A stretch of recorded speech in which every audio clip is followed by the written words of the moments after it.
Les choses ont peut-être changé dans votre relation et vous vous demandez ce qui se passe. En tout cas, vous ne retrouvez plus l'alchimie que vous aviez au départ. Vous avez même peut-être l'impression que votre chéri, votre mari, votre femme ne vous aime plus comme avant ou alors vous aime moins.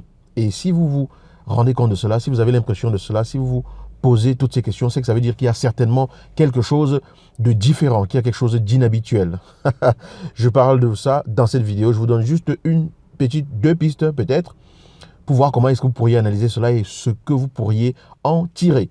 Bonjour, je suis Yannick TM, vous êtes sur Pépites et Graines de Conscience. Ici, je ne donne pas de leçons, je ne donne pas de vérité absolue parce que je ne la détiens pas.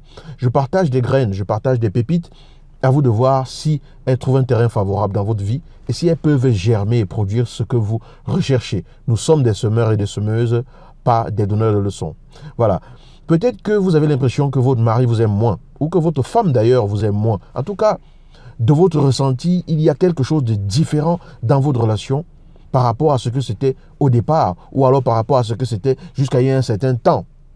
Et vous vous interrogez. J'aimerais simplement vous aider à vous poser les bonnes questions. La première question, par exemple, si vous avez l'impression que votre mari vous aime moins, ou alors si vous avez l'impression que votre femme vous aime moins, que la relation s'est refroidie, demandez-vous premièrement si vous n'avez pas changé. Parce que la personne qui vous aime pour des choses que vous lui avez montrées au départ. Elle a aimé cela en vous. Elle a aimé la façon dont vous communiquiez avec elle, la façon dont vous étiez présent pour elle, la façon dont vous pouviez parler de projets, rêver ensemble. Elle a aimé des choses en vous, ou il a aimé des choses en vous. Ça va dans les deux sens. Est-ce qu'aujourd'hui, vous êtes dans la même dynamique qu'au départ? Est-ce que vous avez les mêmes comportements que vous aviez au départ? Ça, c'est la première question à se poser. Est-ce que j'ai changé? Parce que lorsque l'autre se rend compte que la relation se refroidit, c'est un ressenti. Maintenant, il faut analyser pour savoir ce qui s'est passé. Il ne s'agit pas de dire juste « ouais, je me sens plus bien dans ma relation, je ne sais pas trop pourquoi ». Il faut chercher le pourquoi. Et si on analyse, on trouve toujours le pourquoi. Et pour cela, on peut partir sur des bases concrètes en observant sa relation, en se disant « au départ, ce qui me plaisait vraiment beaucoup, c'était le fait qu'on pouvait se parler de tout. On ne se cachait rien. On se laissait nos cœurs parler. » Ou alors au départ, on passait beaucoup de temps ensemble. On passait ces moments magiques là ensemble où on refaisait le monde avec toutes nos idées. Ou alors, on allait régulièrement au restaurant. Ça me plaisait qu'on se retrouve vraiment tous les deux rien que tête à tête. Ou alors, analysez la situation que c'était au départ et qui vous plaisait tant. Ce qui vous a fait fondre pour cette personne, ce qui vous a fait tomber amoureuse ou amoureux de cette personne, ce qui vous a fait vous dire, cette personne, je l'aime vraiment. Qu'est-ce qui vous a aidé? Quel est l'ensemble de choses qui vous ont aidé à faire ça? Et si vous faisiez cela pour cette personne et que vous avez l'impression que ça se refroidit aujourd'hui, demandez-vous si vous faites toujours ce que vous faisiez vous et que cette personne a aimé en vous. Est-ce que vous n'avez pas changé? Est-ce que vous n'avez pas modifié votre façon de faire? Est-ce que vous n'avez pas tout simplement abandonné ce truc-là que vous aviez présenté à cette personne? C'est pour ça que c'est important d'être vrai dans une relation. C'est important d'être authentique dans une relation. Je ne dis pas que les choses doivent toujours être roses et roulées comme ça se doit. Non, c'est pas la vie. Ça, la vie est faite de fluctuations, la vie est faite de modifications, la vie est faite de changements, d'évolutions et tout. Mais il y a une base à partir de laquelle on décolle. Et votre base, c'est ce que vous lui avez montré au départ. Votre base, c'est les choses que vous avez aimées l'un dans l'autre. Alors, première question, qu'est-ce qui a changé dans ces choses-là? Parce que si l'autre vous a aimé pour ce que vous étiez au départ, si ça a changé, c'est que peut-être que vous avez changé. Je dis peut-être. Je n'ai pas dit que c'est la seule raison. Je dis peut-être. Ça peut être aussi parce que, deuxième chose, l'autre ou vous êtes habitué à cette routine-là, que vous avez besoin de quelque chose de différent, que vous avez besoin d'innovation, que vous avez besoin d'apporter un peu plus d'évolution dans votre relation.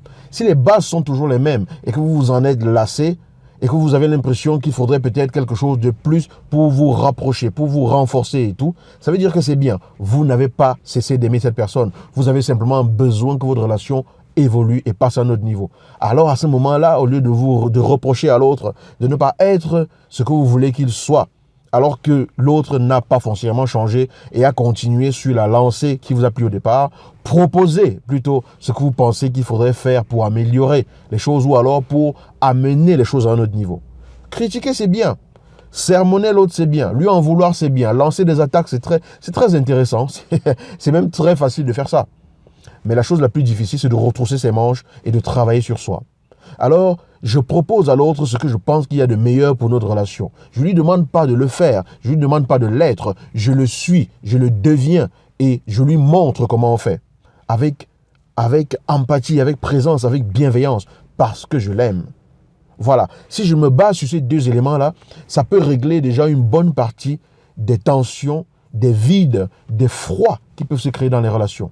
Vous êtes-vous posé donc cette question, ces deux questions. Est-ce que j'ai changé? Est-ce que ma façon de faire par rapport au départ, ce que cette personne a aimé en moi, est-ce que j'ai changé? Est-ce que je lui apporte toujours ce truc-là qu'il ou elle a aimé? Ou alors est-ce que je suis tombé dans la routine et je me suis dit, maintenant qu'on est ensemble, c'est acquis et du coup, il y a d'autres choses à faire. Pose-toi la question. Et la deuxième chose, qu'est-ce que je propose pour améliorer? Je ne critique pas, parce que l'autre ne peut pas savoir forcément ce qui est dans ma tête, mais je propose en étant dans l'attitude nécessaire pour que l'autre puisse comprendre le chemin que je veux lui montrer. Ça pourrait ouvrir la voie à un échange, à une communication de cœur à cœur. Parce que vous savez que j'aime bien quand on communique en couple, que l'on communique véritablement, que l'on n'ouvre pas juste la bouche pour parler, mais que l'on communique. Communiquer, ça veut dire délivrer un message dans un langage que l'autre comprend et s'assurer qu'il l'a compris dans le sens où on voulait qu'il le comprenne. Bon, ça, c'est ma définition en moi et je trouve que c'est plutôt pas mal. Je délivre un message. Ça peut être une communication verbale ou non verbale. Ça peut être un regard, peu importe. Je délivre un message. Mais il faut que ce soit dans un langage que l'autre comprend. Donc, si j'ai une gestuelle que lui l'interprète différemment parce qu'il ne me connaît pas assez, on ne va pas se comprendre. Donc, je communique dans la langue qu'il peut comprendre, dans le langage que lui peut comprendre. Je m'assure qu'il a compris dans le sens où je voulais qu'il le comprenne. Parce que parfois, on dit un truc où on a une attitude corporelle que l'autre peut mal interpréter d'après son propre système d'analyse, sans forcément vouloir nous nuire, mais parce que, excusez-moi, vous n'avez pas la même éducation, vous n'êtes pas né dans le même milieu, et même si vous étiez né dans le même milieu, vous n'êtes pas pareil. Donc c'est important de considérer ces éléments-là. Voilà, je ne vais pas trop parler, je vous laisse analyser là-dessus. J'espère que j'ai parlé assez fort ici, parce que ça fait déjà quelques fois que je reçois des messages sous mes vidéos qui me disent « J'aime bien vous écouter, mais parlez un peu plus fort. » Et là, je pense que je suis même en train voilà, je parle fort. J'allais dire « Je suis en train de crier, mais je parle fort. » Pourtant, habituellement, je parle plutôt fort. Parfois, des gens me disent « Monsieur, excusez-moi, c'est pas la peine de crier, hein. » Parce que mais curieusement, on me dit dans les vidéos que je parle pas assez fort et j'espère que ça a été le cas ici, que vous m'avez bien écouté, que vous m'avez bien compris. Si vous avez aimé cette vidéo, je vous demande, si vous voulez bien, de mettre un pouce en l'air pour dire que vous l'avez aimé et partagez-la autour de vous. Parce que vous ne savez pas la vie de qui vous pouvez changer à partir d'un seul conseil. Ciao, ciao.